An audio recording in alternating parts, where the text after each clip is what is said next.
جو سبب بیان کیا گیا ہے قرآن مجید میں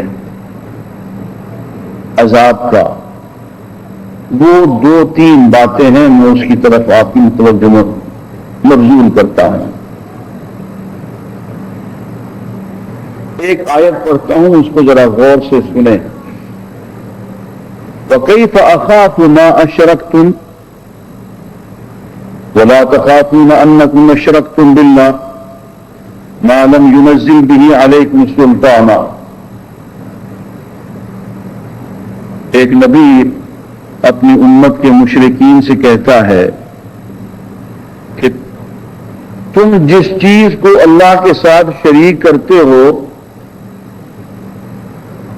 میں اس سے ڈروں؟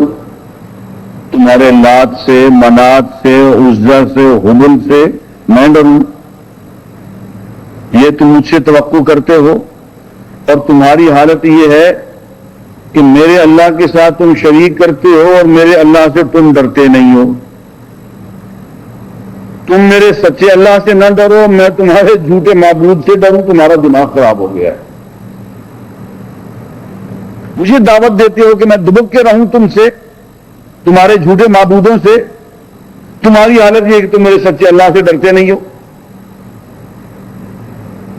اب 2 دھڑے ہو گئے نا، مومنین کا اور مشرکین کا۔ آگے فرماتے ہیں اور انکم اشرکتم باللہ ما لم ينزل به علیکم سلطانا، اور ان لوگوں کو اللہ کے ساتھ شریک ٹھہراتے ہو جن کے بارے میں اللہ نے کوئی دلیل نہیں اتاری۔ فرماتے ای الفریقین احق بالامن ان کنتم تعلمون۔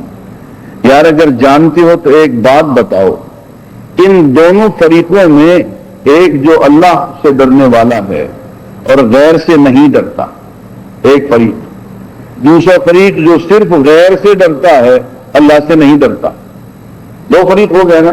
تمہارا ای الفریقین احق بالامن،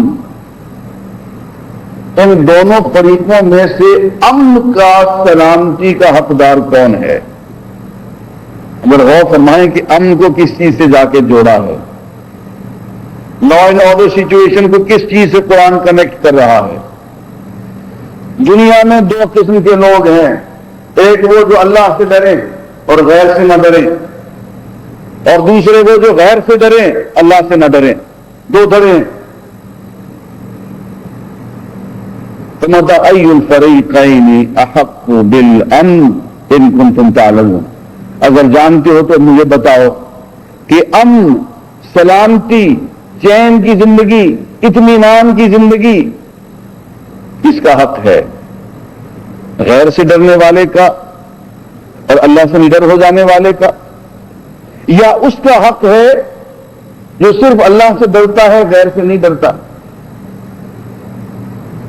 آگے فرماتے ہیں قرآن مجید نے ہماری ہر صورتحال کو اپنے ہاں لکھ رکھا ہے۔ الذین آمنوا ولم يلبسوا ایمانهم بظلم اولئک لهم الامن وهم مہتدون۔ وہ لوگ جو اللہ پہ ایمان لے آئے اور غیر کو انہوں نے اپنے ہاتھ سے رائٹ آف کر دیا۔ لم يلبسوا ایمانهم بظلم، اور اپنے ایمان کو کسی ظلم کا لباس نہیں پہنایا۔ الفاظ کو تو آپ غور کریں، ایمان لے آئے اور پھر ایمان کو کسی ظلم کا لباس نہیں پہنایا۔ اولئک لهم الامن، یہ لوگ امن میں رہیں گے، انہیں کوئی خوف نہیں ہوگا، ان کے یہاں کوئی دہشت گردی نہیں ہوگی، ان کے یہاں کوئی راکٹ نہیں چلیں گے، ان کے یہاں کوئی ڈاکے، کوئی قتل، کوئی وارداتیں نہیں ہوں گی۔ تو پھر کن کے ہاں ہوں گی؟ ان کے ہاں ہوں گی جنہوں نے اللہ پہ ایمان نہیں لائے، غیر پہ لے آئے، اللہ سے نہیں ڈرے، اللہ سے تعلق نہیں رکھا، غیر سے رکھا، اور ان کا ہر ایمان ظلم کے لباس پہ مبنی ہے۔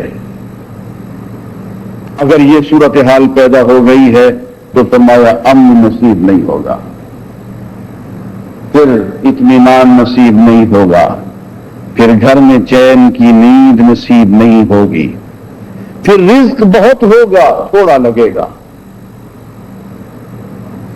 بہت ہوگا تھوڑا لگے گا، بہت کھائیں گے تھوڑا کام آئے گا، بہت بھاری بھرکم جسم ہوں گے صحت نہیں ہوگی، بہت وقت ہوگا کام نہیں ہوگا، زندگی پتہ چلے گا کہ آئی اور ختم ہو گئی۔ جس کام کو جہان میں آیا تھا تو نذیر، کھانا خراب تجھ سے وہی کام رہ گیا۔ اور فرمایا کہ اگر زندگی اللہ کے نام پہ گزرے، ایمان اللہ پہ ہو، تعلق اللہ سے ہو، محبت اللہ سے ہو، خوف اور لحاظ صرف اللہ کا ہو، اور غیر سے نہ محبت ہو، نہ اس سے خوف ہو، نہ دہشت ہو، نہ اس کا روب ہو، اور اپنے ایمان کو ہم ظلم کا لباس نہ پہنائیں،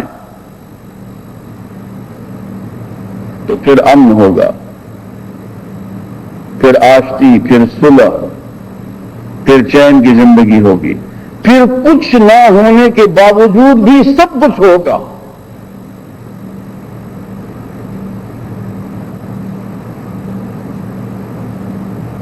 عزیزان گرامی، تھوڑا سا غور کر لیں، کہیں ایسا تو نہیں ہے کہ ہمارا تعلق یہ دوسرے گروپ سے زیادہ ہو گیا ہو، جس کا جھکاؤ غیر کی طرف زیادہ ہو، اللہ کی طرف کم ہو، جس کا لحاظ، جس کا خوف، جس کا ڈر غیر سے ہو، اللہ سے نہ ہو، تمہارا ان کے لیے امن نہیں ہے، چین کی زندگی نہیں ہے، نہ یہاں نہ وہاں۔